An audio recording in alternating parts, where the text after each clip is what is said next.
Em sento molt honrat d'haver estat invitat en aquesta sessió i de tindre avui aquí a totes les persones que heu vingut a escoltar-me i aquells que ho puguin escoltar després des dels mitjans electrònics o els mitjans web. Jo soc un assidu en aquestes sessions, he vingut des que eren dinars i sempre havia tingut una màxima, disfrutava molt més del que he estat disfrutant avui, aquí, amb l'atenció de dirigir-me a tots vostès, i sempre intentava fer la primera pregunta del col·loqui que després s'estableix, només per un motiu. A vegades em costava trobar-la perquè l'àmbit del que s'estava parlant no era precisament el meu, però sí que em sentia amb l'obligació d'intervindre com a farmacèutic perquè el farmacèutic constés que també forma part del món de la sanitat, perquè a vegades, tret d'aquells farmacèutics que treballen en serveis d'hospitals o en atenció primària, ens oblidem que el farmacèutic és una peça més per les seves característiques d'ordenació i la manera d'exercir la seva professió a través d'oficina de farmàcia del món de la sanitat. I això és quelcom que està lligat al nostre futur. Agraeixo molt la presència del director general del CatSalut, de la Cristina Iniesta, delegada de l'Ajuntament, el vicerrector de la Universitat Autònoma de Barcelona, companys de col·legi, el president del Col·legi d'Infermeria, de molta gent del meu equip que m'ha vingut avui aquí a sentir i de tots vostès, representants d'altres sectors de la sanitat. És curiós que se'm presenti com a conservador quan jo vinc aquí a parlar de canvi, no? És molt curiós, és una paradoxa i realment el títol d'aquesta xerrada fa esment a la segona evolució de la farmàcia. Segona evolució de la farmàcia perquè entenem que la farmàcia, i em referiré a la comunitària, tal com està establerta a casa nostra i com és tradició el seu exercici a Catalunya, ha de donar passos per adaptar-se a una nova realitat canviant a una velocitat impressionant i que ningú ho farà per ella, sinó que tindrà que ser ella mateixa la que impulsi quin és el seu rol, no diria nou, sinó ampliat a dins del món de la salut i de la sanitat, un món que intenta tindre el pacient en el centre i on la interconnexió de tots aquells que tenim com a objectiu la salut dels pacients hem d'estar interrelacionats i coordinats. La nostra és una professió que va néixer, no va néixer com a tal, no? Suposo que venim d'aquells bruixots de la tribu que coneixien que aquelles plantes adormien i d'aquells poders màgics que tenien. Segurament la medicina també arranca conjuntament. Els primers que comencen a separar això venen dels àrabs, uns àrabs tan avançats respecte a el que érem nosaltres a l'edat mitja i en el segle IX, amb els alquimistes, comencen a diferenciar coneixements. Durant l'edat mitja, el farmacèutic se'l coneix com a apotecari. I aquí em vull fer esment, perquè estem a Barcelona, estem a Catalunya, i aquest no va ser un període per la farmàcia qualsevol. Teníem el coneixement de l'empirisme, de l'experiència sobre els efectes de les plantes i de les substàncies i elaboràvem els preparats. Això que durant la major part de l'exercici de la nostra professió i de la història de la nostra professió ha sigut el rol del farmacèutic, l'elaboració d'aquells medicaments que es prescrivien i que tenien que prendre la població. Ja vam ser capdavanters en aquell moment i a Barcelona es va escriure la segona farmacopea del món. La primera va ser la florentina, la segona, el 1512, es va escriure a Barcelona amb una característica molt nostra. Farmacopea s'escriu per tal que aquells remeis que adquirim a diferents farmàcies tinguin el mateix efecte, la mateixa composició. En aquells temps la triaca fos la mateixa comprada en un apotecari o en un altre. Però la Concòrdia de Barcelona, que així es diu aquesta primera farmacopea que es van escriure a Barcelona, tenia la característica que es va preocupar també d'unificar els preus dels preparats en les diferents farmàcies, una cosa que és curiós. Avui en dia vindria el Tribunal de Defensa de la Competència i diria, això, què és aquest disbarat? Tot això ens fa donar compte de com han canviat les coses. Arriba al segle XX i què ens succeeix? Naixent de molts de nosaltres mateixos, es comencen a preparar els medicaments de manera industrialitzada. I el rol del farmacèutic canvia. A la vegada hi ha, d'una manera generalitzada a tota Europa, una determinació dels països d'ordenar els serveis farmacèutics en base a un objectiu d'apropar els seus serveis, l'accessibilitat del fàrmac i el servei del farmacèutic amb criteris de població i en criteris geogràfics, apropar-ho cap a la població. Això, juntament amb el creixement dels sistemes sanitaris públics, de la universalitat de la sanitat i una investigació galopant a través de la indústria farmacèutica i amb el medicament industrialitzat, canvia el nostre rol, ens passa a ser farmacèutic de capçalera, hem dit alguns cops, un professional molt proper en el barri, un professional molt centrat en la dispensació d'aquests fàrmacs que s'elaboren industrialment i del consell a tota la població. Acabem constituint una xarxa impressionant. A Catalunya, 3.250 farmàcies amb una distribució logística excepcional, on estudis ens diuen que el 99% de la població té una farmàcia en la seva població i segurament a menys de 250 metres. Aquest és un valor que té la professió en aquest moment, ordenada a través de l'oficina de farmàcia d'aquesta manera i amb les diferents lleis d'ordenació farmacèutica que s'han succeït, que forma part d'un conjunt global de forma de ser la professió. Ara arribem al segle XXI, marcat tremendament per una crisi del món occidental, del món desenvolupat, i per una sèrie de fets sociològics que ens marcaran el futur i l'esdevenir de tots els objectius de sanitat. I com a un element més del servei a la sanitat que donem en el nostre país, la farmàcia es veurà tremendament afectada. I és per això que hem d'emprendre allò que denominem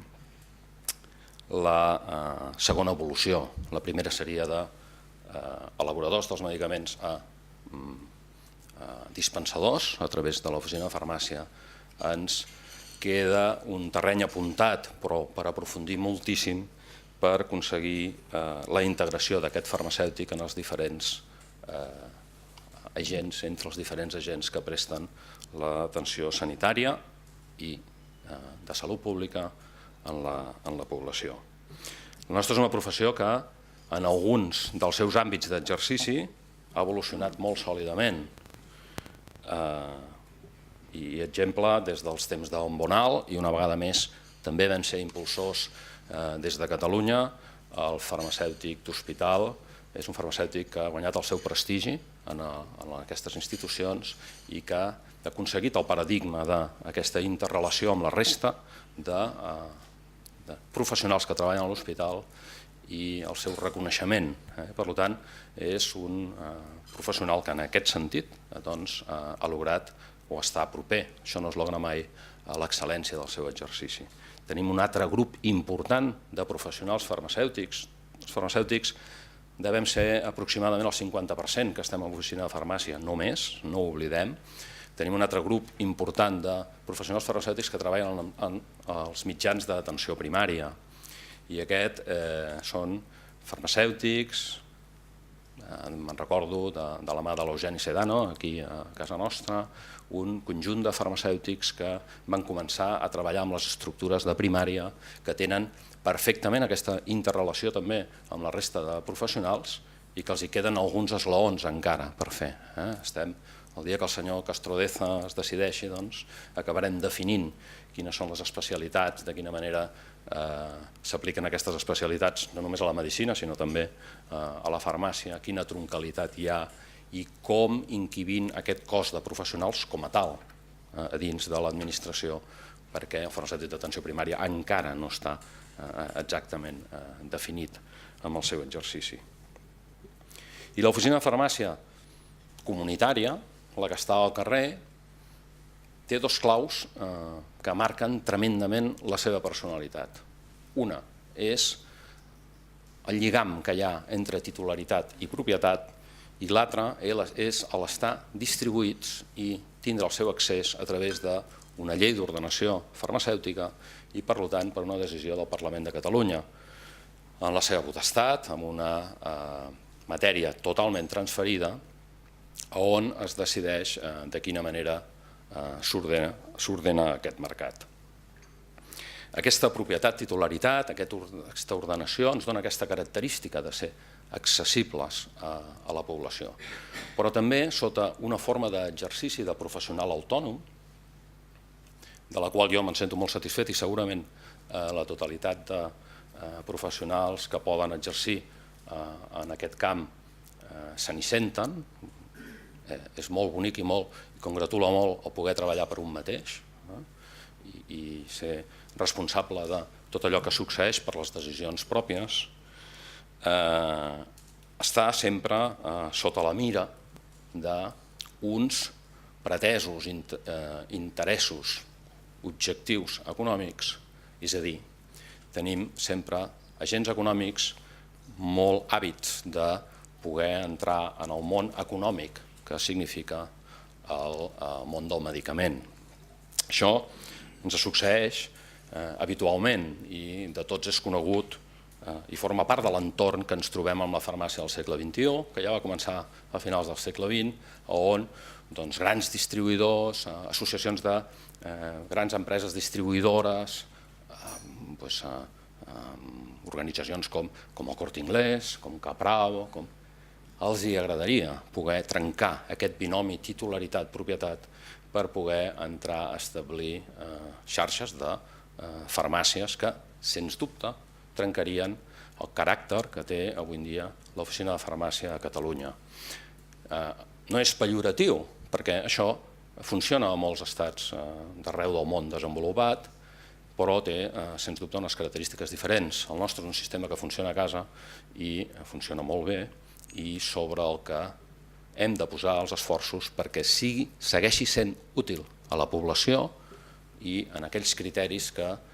els governants elegits per la població de Catalunya tinguin sobre allò que té que ser l'oficina de farmàcia. I, sens dubte, això ens comporta moviments de tots coneguts, dictàmens motivats a Europa, que diuen que per què això té que existir, això forma part d'un model compartit amb altres països, no amb gaires, o situacions com la que ens hem trobat ara recentment, on la Troika, en la seva intervenció a Grècia, un dels condicionants obligatoris que marca és la liberalització de la propietat titularitat del món farmacèutic a Grècia. Això porta un històric. Els farmacèutics grecs van fer barricades, calafoc i cobrar els medicaments als ciutadans per una crisi de pagaments, crisi que també estem patint en aquests moments i durant fa 3 anys a Catalunya, i respecte al qual el comportament de l'oficina de farmàcia ha sigut molt diferent. Jo crec que més assenyat, aquí potser sí que ha sigut important tindre algunes de les característiques que el Francesc Pla, que com heu vist m'estima molt, ha manifestat amb la seva sentida presentació que jo agraeixo. I aquest entorn en el qual ens trobem en el segle XXI, diferent, ens va mostrant símptomes de què és allò que ens succeirà i en quines de les nostres vessants haurem de canviar per seguir sent útils a la societat i seguir sent tal com som. Aquest entorn postcrisi que ens trobarem ens trobarem en un món del medicament que ha canviat, on la indústria farmacèutica, element d'èxit del segle XX, té també que adivinar quin és el seu rol en el segle XXI, on apareixerà la medicina personalitzada, on el fet sociològic de l'envelliment de la nostra població i el creixement fins xifres que marquen els 8,5 milions de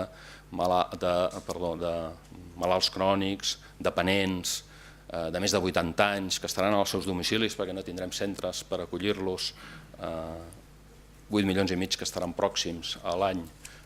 2025, ens conformen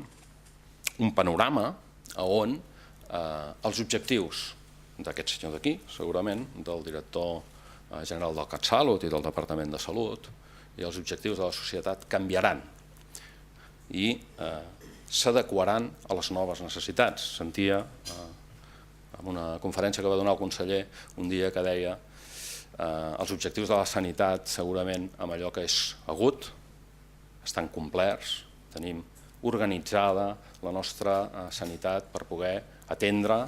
a un malalt crònic, a un malalt de càncer, amb un ictus, amb un infart de miocardi, però tenim el gran repte d'adequar-nos a tots plegats a allò que seran les demandes creixents que tindrem en els propers anys respecte als malalts crònics i segurament polimedicats. En aquest món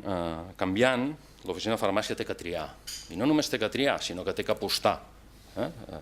I això és el que intentem fer des de la corporació, apuntar i posar la brúixola perquè en aquest futur, que ningú sap, tothom vol prediure, però ningú sap exactament com serà, quin és el model de farmàcia que creiem, perquè aquells que tenen responsabilitats tenen que fer apostes, preguntar-se, buscar, però apostar cap a un model i intentar que tots els esforços de les organitzacions i dels professionals vagin perquè la farmàcia de futur, en aquest cas, la nostra professió, apunti a uns paràmetres amb els quals nosaltres creiem que la farmàcia seguirà sent útil. I en aquest sentit ens succeeixen moltes coses. I em centro i poso elements econòmics en el meu discurs perquè la sustentació de les petites unitats econòmiques que representen les oficines de farmàcia són importants. I en aquest món ens canvien molt les coses. I podem citar alguns fets que estan succeint a Espanya, on una comunitat com l'andalusa posa, veurem si és legal, si no és legal, veurem què passa, perquè aquest món, estic en el Consejo, tinc una visió general d'Espanya i un dels problemes que tenim és que el món de la sanitat està totalment transferit, però hi ha moltes coses que se segueixen decidint centralment des de l'estat espanyol. En el nostre món del medicament, un dels hàndicaps més importants que tenim és que qui decideix en matèria de preus és el Ministeri de Sanitat i qui després té que pagar la factura dels fàrmacs que consumeixen els catalans és aquest senyor d'aquí. Això ens porta a una concepció problemàtica, perquè no totes les comunitats autònomes han evolucionat igual, no la despesa mitja per pacient és la mateixa en medicina a totes les comunitats autònomes i començarem a tindre problemes d'engranar una política general amb la diferència que es dona a cada una de les comunitats autònomes. I on està el futur del farmacèutic? A mi m'agrada sempre dir que, i banalitzo, i amb això no vull banalitzar la meva professió, això ho vaig llegir jo, quan vaig començar a Federació Farmacèutica, un dia em va arribar un exemplar del Financial Times, tinc que buscar aquest article, que deia: tenen futur els farmacèutics per vendre caixetes de colors? Aquest és un article d'una persona que escrivia sovint de farmàcia i de distribució i el que jo seguia. I això, sense banalitzar res, ens fa pensar si durant part del segle passat l'accessibilitat en les condicions idònies i justes, és a dir, un farmacèutic centrat en el medicament exclusivament, justificava la seva existència i la seva ordenació, avui en dia la logística no és un fet diferencial que justifiqui que tinguem una xarxa de 3.200 oficines de farmàcia en el territori. També ho fem molt bé, és una de les característiques que tenim, però es pot fer d'altres maneres. De fet, alguns dels fàrmacs que avui en dia es dispensen s'estan fent arribar a domicili com a prova pilot, però això està succeint ja i sembla que l'arribada a domicili tindria que ser molt més car, no ho sé, està succeint. Per tant, primer paradigma, escolti'm, farmacèutic, com a professional que ha estudiat una carrera superior científica, no pot tindre com a funció de la seva ordenació i del seu exercici el fer arribar els medicaments que ens ha dit el metge amb la mateixa caixeta de color a l'usuari, que és important, però no pot ser la base i el fonament de la seva activitat. Què és allò que tenim els farmacèutics que no pot tindre una persona que treballi amb la logística? El nostre coneixement. Hem de ser capaços d'aplicar en el nostre exercici i que sigui valorat la gestió del nostre coneixement entorn a la malaltia i entorn al propi medicament. Per tant, no ens hem de centrar pas en el medicament com a nostre màxim objectiu, sinó segurament buscar el centrar-nos en l'efecte que farà aquest medicament en l'usuari que l'ha de rebre, en el ciutadà que l'ha de rebre. Aquest és un canvi de paradigma molt senzill. Jo no estic parlant amb vocabularis tècnics ni del món de la salut, sinó amb el món de les idees, i idees que vull transmetre de la manera més pràctica i més senzilla possible. I aquest és un principi fonamental. La gestió del farmacèutic té que estar basada en la gestió del seu coneixement. I això ens ha de comportar alguns canvis de futur, que no seran per demà, però que s'han d'intentar introduir. I a més tenim que aconseguir una cosa que ja vaig apuntant, que és que la xarxa de farmàcies que tenim constituïda, de farmàcia comunitària, sigui no només útil a la societat, sinó que compleixi i ajudi al govern, al Parlament, a allò que vulgui el país en matèria de salut, a complir aquells objectius que es marqui. Per això és molt important que l'oficina de farmàcia estigui contemplada i col·labori amb l'elaboració d'un pla de salut a Catalunya. Importantíssim. Però també és importantíssim que quan l'Ajuntament de Barcelona es planifica a posar en marxa una campanya d'establiments radars per aconseguir evitar l'exclusió social i tindre elements que ens permetin detectar en l'entramat de la població i de la ciutat persones amb exclusió, amb risc d'exclusió social, l'Ajuntament de Barcelona també trobi i tingui la capacitat d'incloure aquestes farmàcies dintre dels seus establiments radars, que després podem avançar amb objectius de l'Ajuntament, amb objectius del sistema públic de sanitat i de salut, i també complint aquelles demandes i expectatives que tingui la població, independentment d'òrgans de govern o d'organitzacions, respecte a allò que pot trobar en la seva farmàcia i en el seu farmacèutic. Aquella confiança, aquell consell que ha de seguir mantenint, aquella porta sempre oberta, sense cues d'espera, i aquella àmplia gamma de productes de salut que, sota la responsabilitat d'un professional que el coneix, puguin ser aconsellats respecte al seu ús. És un altre efecte diferencial de la farmàcia a Catalunya respecte a altres llocs del món.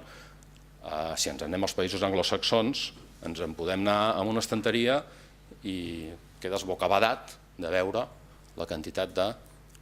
medicaments i medicaments que són publicitat pura en el seu propi envàs, antihistamínics, analgèsics, que un mateix pot agafar sense que ningú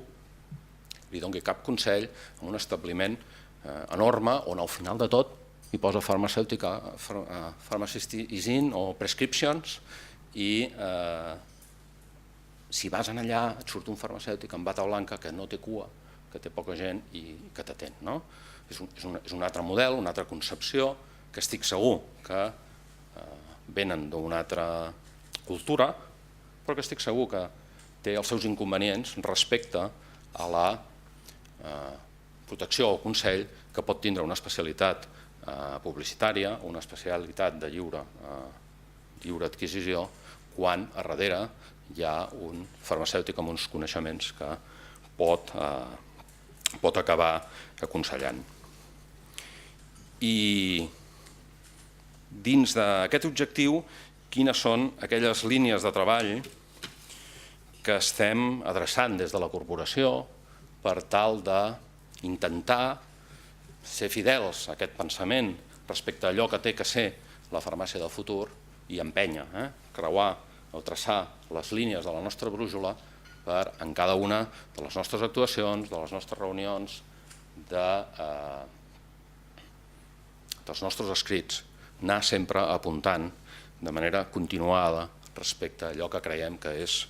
el nostre futur. He parlat d'economia i primum vivere deinde filosofare. Estem en un moment complicat econòmicament parlant per molts dels nostres, on les facturacions han tingut davallades importants, on hem tingut una crisi financera que encara mantenim i que portem amb la millor dignitat possible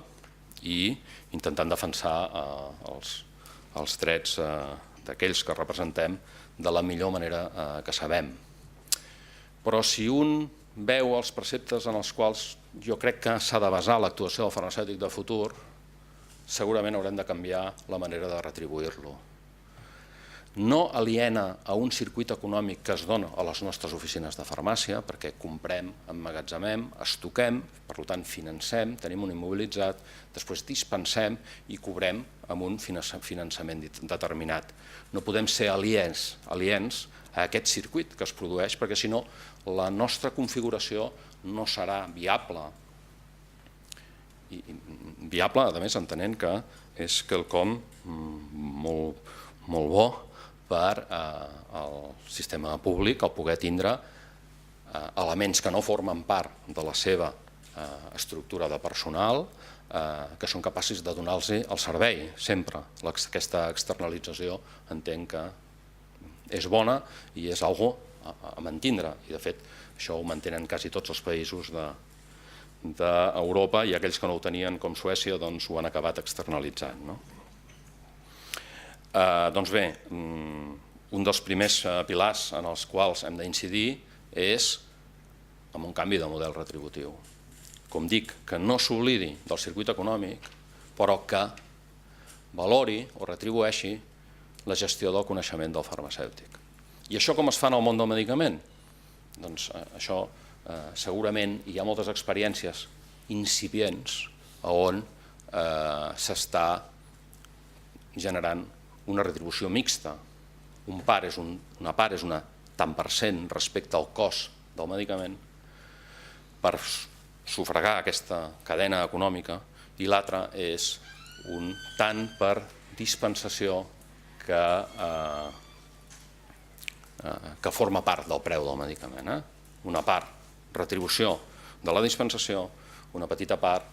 ho dic petita perquè en els càlculs que s'estan fent és més petita, respecte al cost del medicament. Això permetria moltes coses, perquè si la retribució del farmacèutic ve en base al preu del medicament, aquest és un món que ens està demostrant que més enllà del valor de la investigació, que hi és però que dura uns anys determinat, està imperant molt quin és el preu de cost de fabricació d'aquests medicaments i, per tant, els preus, tots vostès saben quina és la davallada impressionant que estan tenint en els fàrmacs. Aquesta és una primera via que s'ha de conjugar i que seria acceptable per part de l'administració. Per què? Perquè del pes del fàrmac em sembla que la farmàcia és un 27%, un 26%, amb les aportacions que fem ens en anem cap a un 24%, que és fàcilment extrapolable, i una part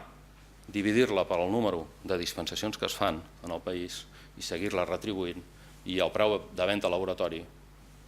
queda a mercè d'allò que està triant la pròpia indústria en aquest moment, la indústria de fàrmacs que han perdut ja la seva patent i no paren de baixar. Podríem mantindre la retribució per la dispensació i permetre a la vegada allò que va a favor de l'interès general, que és la baixada del cost dels fàrmacs per l'administració. Tenim una segona línia,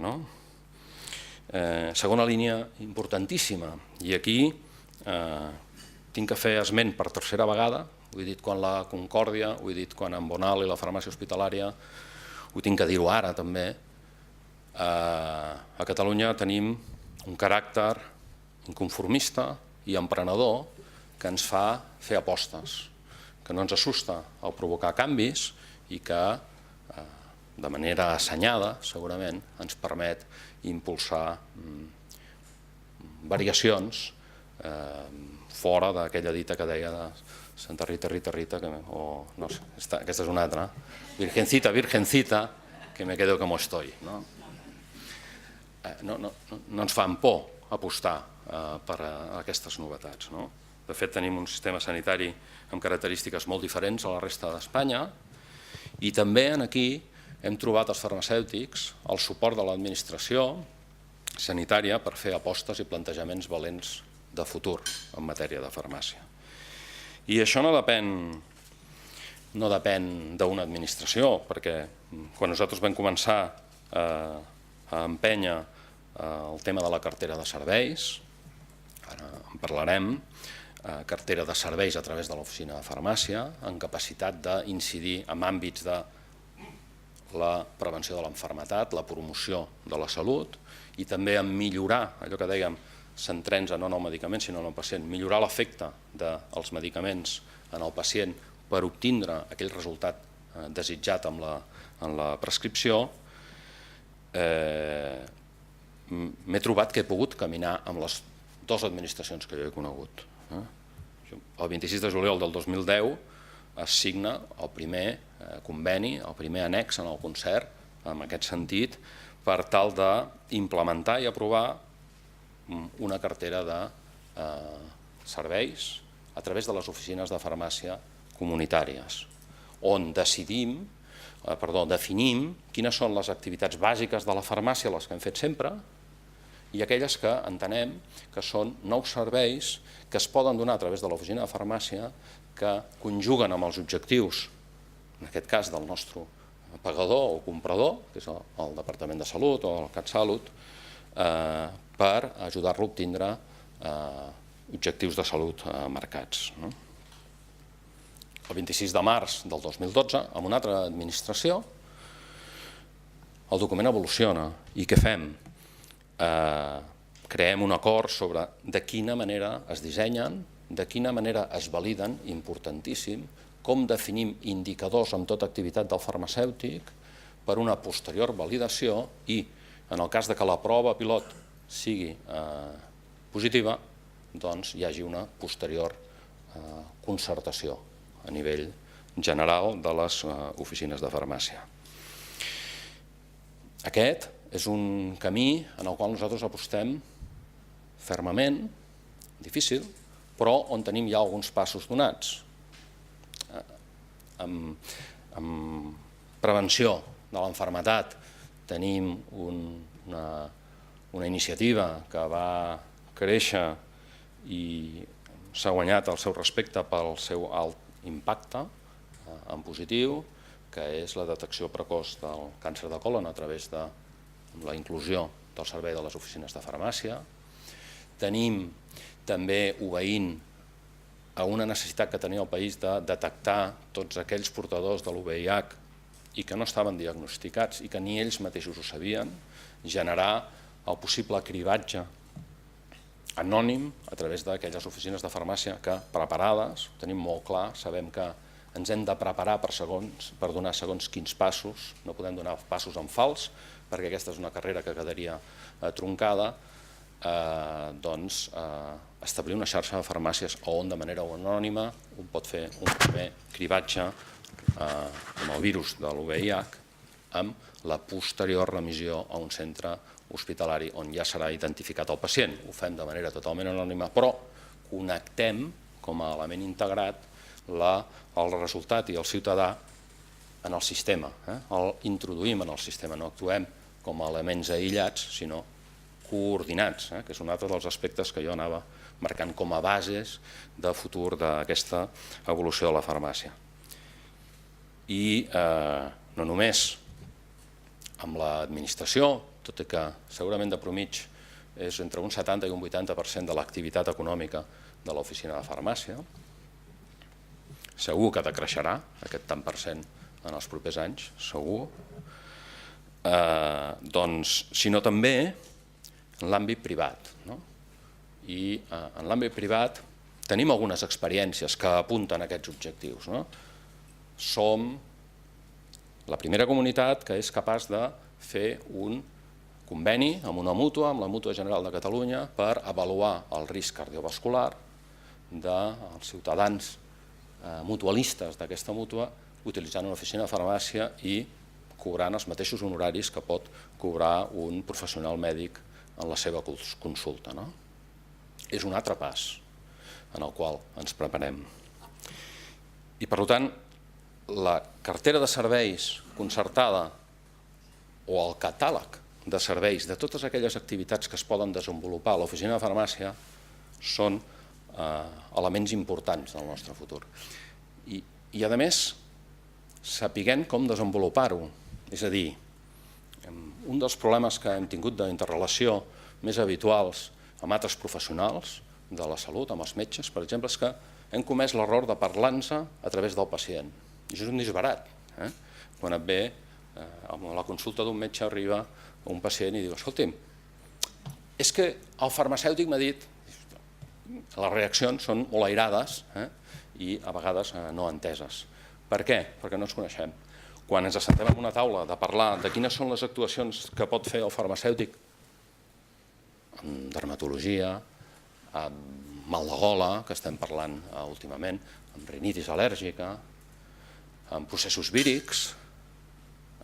senzills, amb tot allò que la farmàcia pot solucionar un problema de salut, el que fem és assentar-nos amb els representants dels metges i fer predictible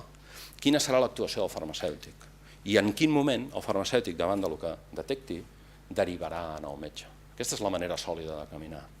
Així intentem escriure cada un dels protocols d'actuació amb els que intentem ampliar el catàleg de serveis a través de l'oficina de farmàcia. Ens sembla la manera més assenyada i la manera menys conflictiva, i on aconseguim aquesta integració i aconseguim sumar amb el nostre objectiu. I tenim una tercera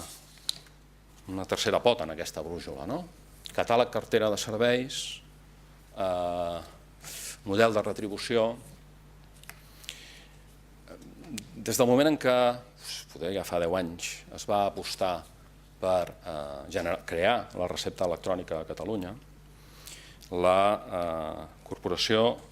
el col·lectiu, els farmacèutics van tindre crec que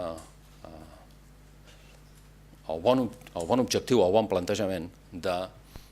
generar una xarxa pròpia que no fos una pua de pinta de l'administració, que no fos una pua de pinta del CatSalut o del departament del qual pengessin les oficines de farmàcia, sinó generar, i ha sigut molt més car d'assumir per part nostra, ens ha requerit esforços importants, sinó tindre un servidor propi del qual pengen les oficines de farmàcia amb una VPN i una xarxa pròpia que s'entén amb el servidor de prescripcions del